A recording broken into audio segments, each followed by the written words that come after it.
There have been many great Assassin's Creed games, but have there been any perfect Assassin's Creed games? No. So today I'm going to pretend to be Ubisoft. Ugh, I feel dirty already. But on an unrelated note, you can get the deluxe version of my channel 3 days early with a super mega pack that includes a season pass to all my other content to be released this year, all for the low price of just $130. Okay, jokes aside, my point remains. I am going to Frankenstein my way to creating the perfect monster in the form of an Assassin's Creed game by taking the best parts from the other games in the series. So I won't be taking the polish of Unity or the length of Rogue. I have a long list of categories, so let's make our selections. And let's make some money. I mean content. Good quality content. Yeah, just, they didn't hear that. It's fine. Right, so first up, combat. I want my combat to be visceral and feel impactful. I want to hit hard and not have any of this stabbing for 3 minutes until someone falls over. Absolute bullshit. And who is better at that than this beast, Connor Kenway? Yes, I am taking the combat of AC3, where Connor decimates his enemies with hard-hitting combos and multi-enemy takedowns. I dislike Odyssey's take on combat. Hitting anyone in that game, although it does look strong, doesn't feel very great as you whack away at their overinflated health bars for hours. AC3's combat is the opposite of this. If an enemy gets hit, they know all about it. Connor's unrelenting brutality shows through not only visually, but it feels weighty. I gotta say, Connor's tomahawk is pretty cool too. But I'm not really counting weapons for this part, as that's another part of the video. All in all, this is the best combat system for my game, something the series has been neglecting as of late. Stealth, one of the core pillars of Assassin's Creed, has somewhat been neglected as well. Honestly, if this was stealth within its own game, I would probably go with my top pick from my stealth ranked video here, but this is purely the stealth mechanics and not the setting or the missions themselves. So for this, I'm going to pick Unity. Unity is a slightly buggy system, but when it works, it's pretty great. If Mirage had double assassinations, I would have picked that, as it's the most up-to-date system we have that incorporates everything from previous games, except for the all-important double assassinations, which are very important to my perfect Assassin's Creed game. I'm not including the other tools because I don't consider them part of the mechanics of the stealth system. Unity was actually the first game in the series to have a crouch button. Insane, right? The crowd blending and cover systems are a nice addition, again, when they work. But don't worry, I'll pick a different game for the polish, which will fix all these issues with my final product. Historical story, or the story within the Animus, is a tough one. There's been a few very special entries in the series, but I've got to go with Assassin's Creed 2. A story of revenge, learning, growth, and eventually realization. A full character arc that explores a secret organization with many interactions with historical characters and events. Ups and downs as we learn along with the main protagonist, with many secrets and surprises to be discovered. I've not played an Assassin's Creed game before or after this that quite captured me in the same way. As I said earlier, polish will come from another game, so ignore the fact that Unity's parkour system only works about 60% of the time. But when it does, oh boy is it amazing. The animations Arno completes are so stylish and just makes him look so much cooler than all the other assassins. The addition of the up and down parkour buttons really added another layer and control to the parkour, and I think if I made an AC game, I would focus a lot of my resources on making this system again, but without the bugs. There's a reason all the cool clips you see online are from this game, because the control and style this game affords its players when it comes to parkour is insane. Tools are an essential part of an assassin's kit. I am not including weapons or hidden blade in this section. Mirage has some of the funnest tools I've used in the series, and they all worked so well. I love utilizing them all to pull off cool assassinations and fully stealth my way through entire levels and missions. And even if I did get caught, many of them would help me escape to get back into stealth, because oh my god, I did not want to engage with that combat system. Smoke bombs are as always highly overpowered, but I think it's better this way. I love the power fantasy of being an undetectable killing machine.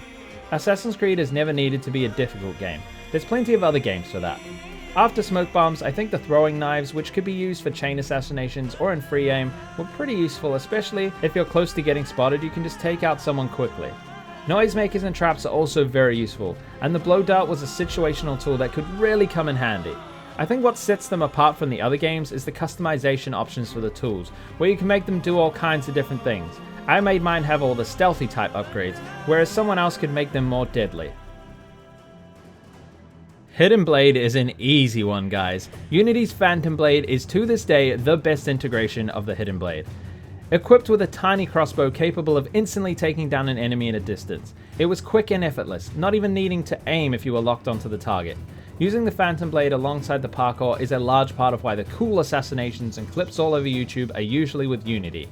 The way the Phantom Blade works is so useful and incredibly stylish while being very efficient. It is also capable of double assassinations that are surprisingly absent from a lot of the games. The Phantom Blade allows Arno to stylishly, quickly, and efficiently move through levels, dispatching enemies at will.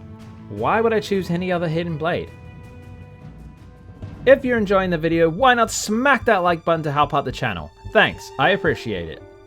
Next up is the setting. Now if I was to make my own AC game, I'd choose a setting that hasn't been used before, but for the purposes of this list, I have to choose another Assassin's Creed game. So instead, I'm going to choose Shadow's setting of feudal Japan, as at the time of recording, it has not yet been released. Japan was one of the most requested settings for this series to visit, and it is finally happening. Although it wouldn't be my first choice, it is still a fascinating time to explore. From the trailer, it looks absolutely gorgeous, and I cannot wait to delve deep into the world and learn everything there is to know about Assassin's Creed version of Japanese history. Weapons, culture, environments, and political conflicts of the time are a perfect concoction that would really make my Assassin's Creed game great, even if I do say so myself. Choosing a main protagonist is really difficult and kind of makes little sense because they wouldn't be alive when my setting was, so let's just think of it as more of a mold or guide on how a character should be.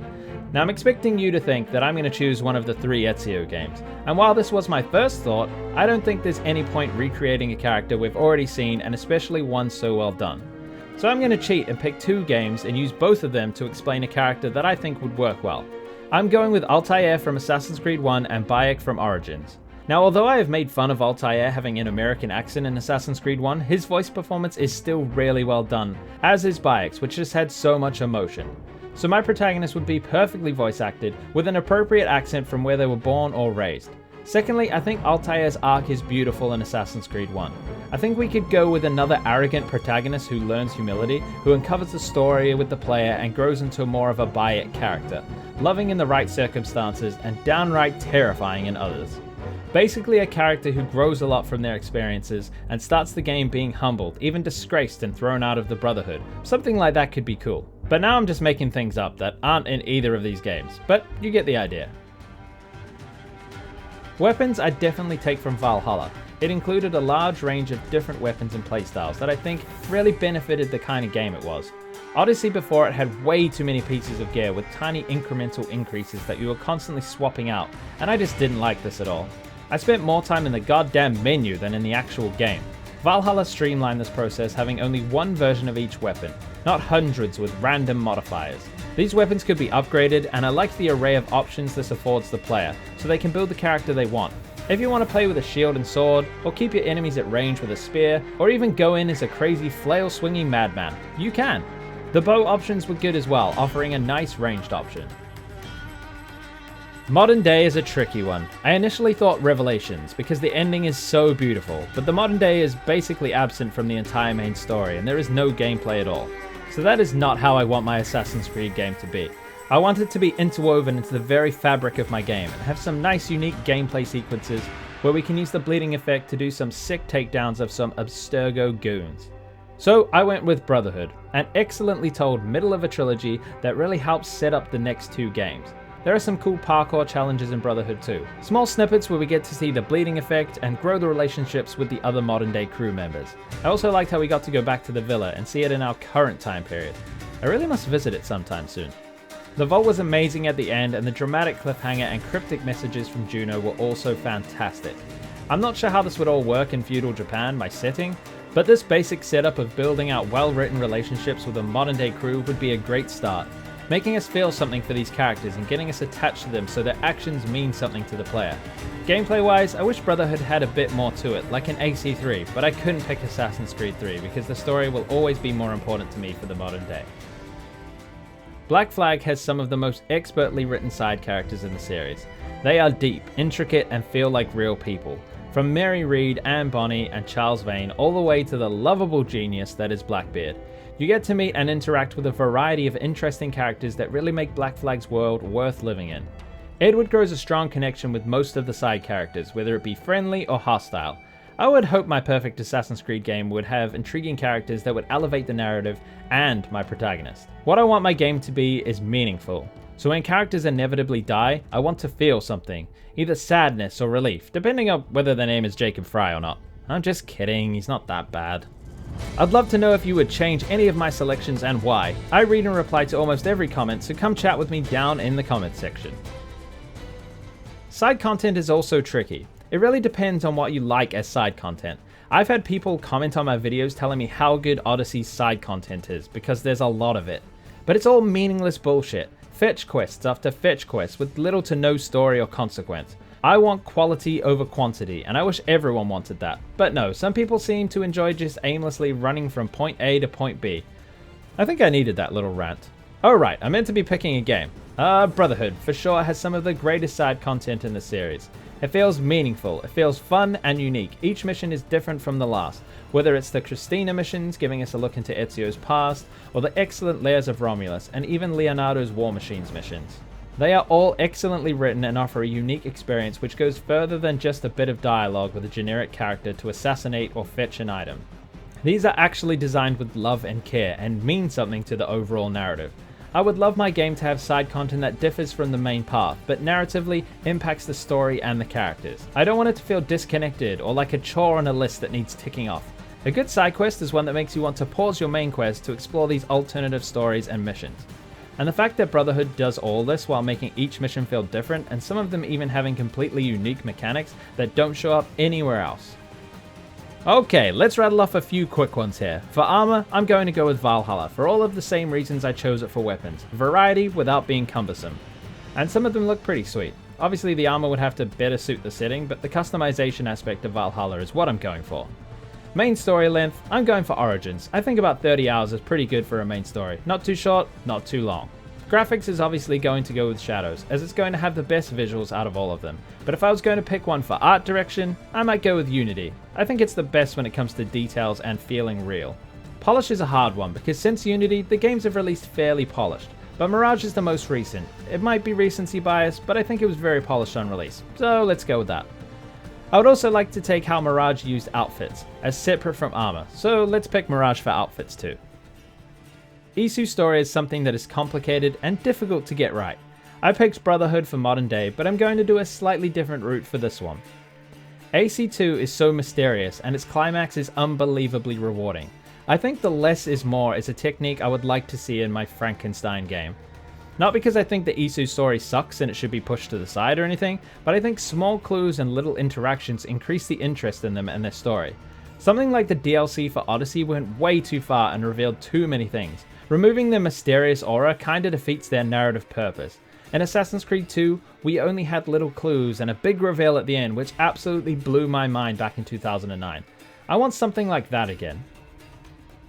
Mission or mission design is something the latest RPG games have kind of left behind, and a lot of them can feel all very similar. Now a game which does a lot wrong but actually crushes this aspect is Syndicate. The black box missions are absolutely brilliant, with a myriad of options to complete your assassination, and I would love to have this kind of mission design in my perfect Assassin's Creed game. Other missions are great too, and all feel different from each other. It helps that we get to have dual protagonists, but honestly, they do feel pretty similar. I do hate that Jacob got some of the best stealth missions while being the less stealthy character, but I mean, Evie wasn't going to be stupid enough to crash the banking system, was she? Sorry, ranting again. Much like side quests, my perfect game would have unique missions. Some giant set pieces alongside some expertly crafted stealth missions that allow for skill expression and many different ways to tackle your objectives. So let's have a quick recap. My game is going to be set in feudal Japan with cold English countryside armor, Viking weaponry, outfits from Baghdad, combat from the late 1700s, with a strange amalgamation of Bayek and Altair into one person. Sweet! I think I'll be getting royalties from Ubisoft very soon for the absolutely genius ideas I have displayed in this video. I think this shows that Ubisoft have nailed every aspect of this series at one stage or another, but have yet to put them all into one game. And honestly, I think that they never will. It would kind of be an impossible and expensive task to do everything perfectly. Click on one of the videos below if you want to check them out, and subscribe for more Assassin's Creed content. Sticks out!